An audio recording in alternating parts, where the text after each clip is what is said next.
Right. Like I said, we're on standby for the Prime Minister to officially launch 5G services. He's sharing the stage with the Union Communication Minister Ashwini Vaishnav, Mukesh Ambani of Reliance Jio, Sunil Bharti Mittal of Bharti Airtel, Kumar Mangalam Birla of Vodafone Idea as well.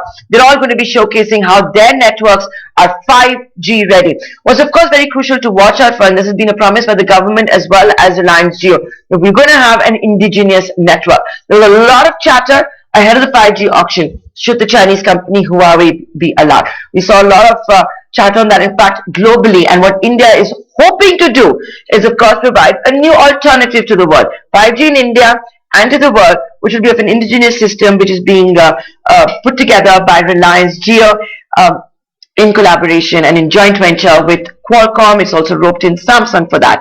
Kunal Bajaj of Cloud Excel, a very well-known telecom expert, now live with us this Saturday. Kunal, how excited are you? I cannot remember the number of times you and me have talked about 5G. And explain to us what we are seeing today.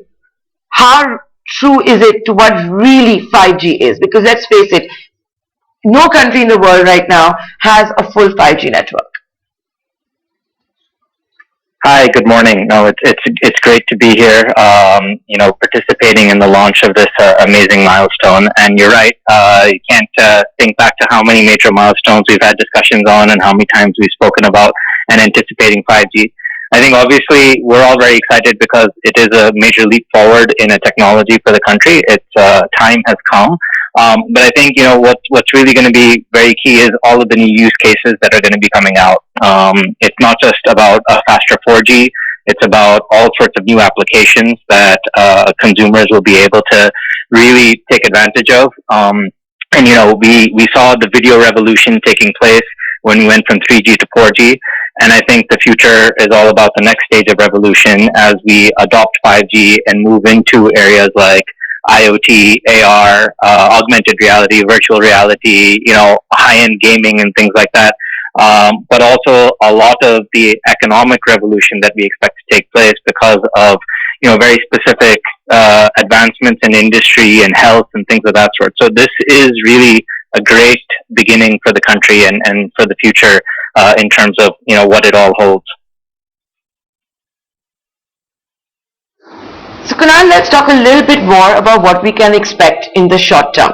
The Prime Minister is sharing the stage right now with Mukesh Ambani. What we understand is that Reliance Jio will be connecting a teacher from a school in Mumbai with students in Maharashtra, Gujarat and Odisha to basically explain how education can change forever, can become more immersive, and distance will no longer be an issue with 5G because the student will feel far closer to the teacher. This is not a Zoom call or a Microsoft Teams where, you're just looking at windows.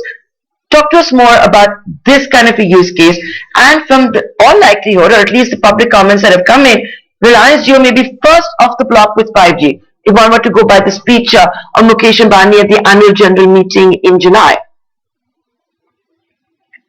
Yeah, absolutely. I think one of the major benefactors of the entire digital connectivity in 4G in the past few years has been online education and the whole ability for people to get access to teachers, tutors, and things like that, regardless of where they are in the country or in the world, regardless of their socioeconomic background. If you've got an internet connection and you've got a device and you're on 4G, you've been able to access types of education and types of syllabus that most of these students and families could never dream of accessing before.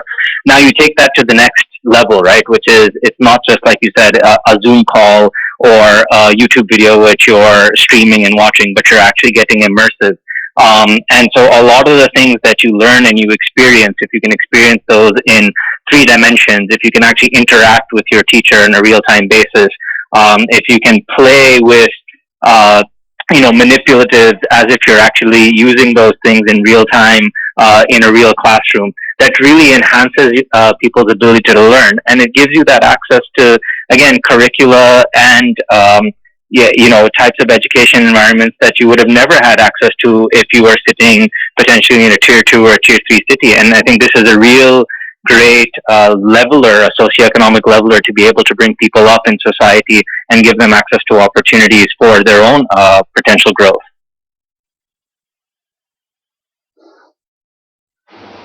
Kunal Bajaj, it's a year ago. I think a lot of us are talking about distress in the telecom sector.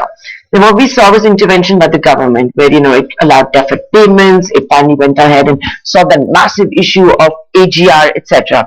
Balance sheets of the telecom companies have improved. Now we're getting ready for 5G. The question then is, and you have a pulse of what's going on.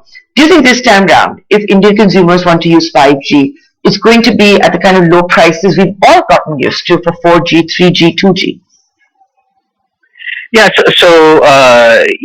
India has always been a very price-sensitive market, but I think we make up for the fact with the volumes. You just look at the type of data consumption that's happening via mobile networks in India. We say we have the lowest pricing per GB in the world on a 4G network, but we also have the highest GBs of consumption.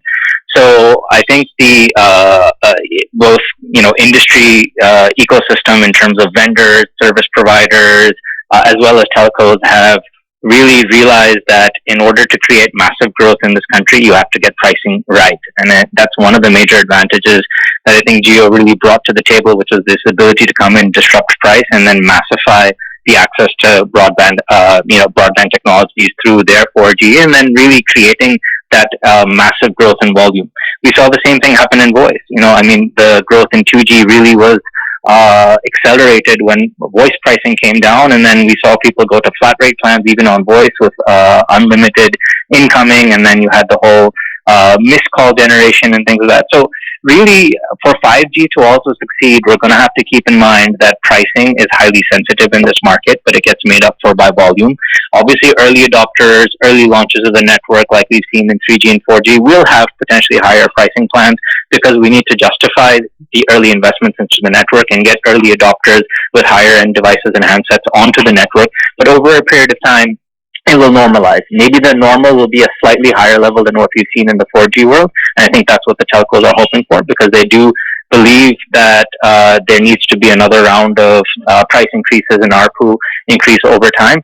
But by and large, yes, our prices in India for 5G will have to be substantially lower than equivalent prices in other parts of the world.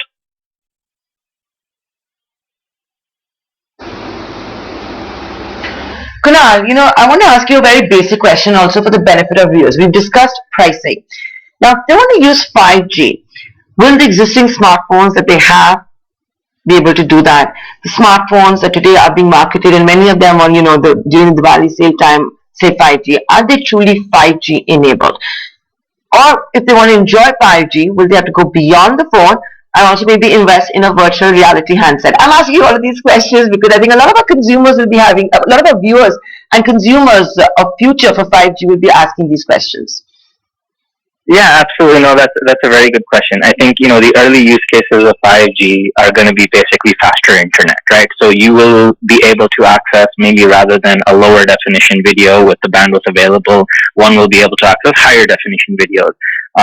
Rather than just streaming that video on your phone, you might be able to stream that video directly onto your television set and support a much larger consumption experience. Gaming will get immediately enhanced even in a two-dimensional environment. Like you spoke about, even Zoom calls and things of that sort. On a 4G connection today, we'll still face interruptions and, we'll still face dropped video calls and things of that sort. 5G is going to enhance all of those things. So the average consumer with a 5G device or a 5G handset will experience substantially superior connectivity across all these existing platforms and existing use cases. The future, though, like you said, the real difference is going to come in when 5G networks become more broadly available and applications actually start coming out that take advantage of them. And typically the gaming industry is the one that's by far the most, the farthest ahead of the curve. So you already have games that one can actually. Kunal, I'm going to interrupt you. Sure. I'm going to interrupt you, Kunal, and I'm interrupting you so rudely there because Mukesh Ambani of Reliance Jio, who's in New Delhi for this big event, has started speaking. Should now become the Asian mobile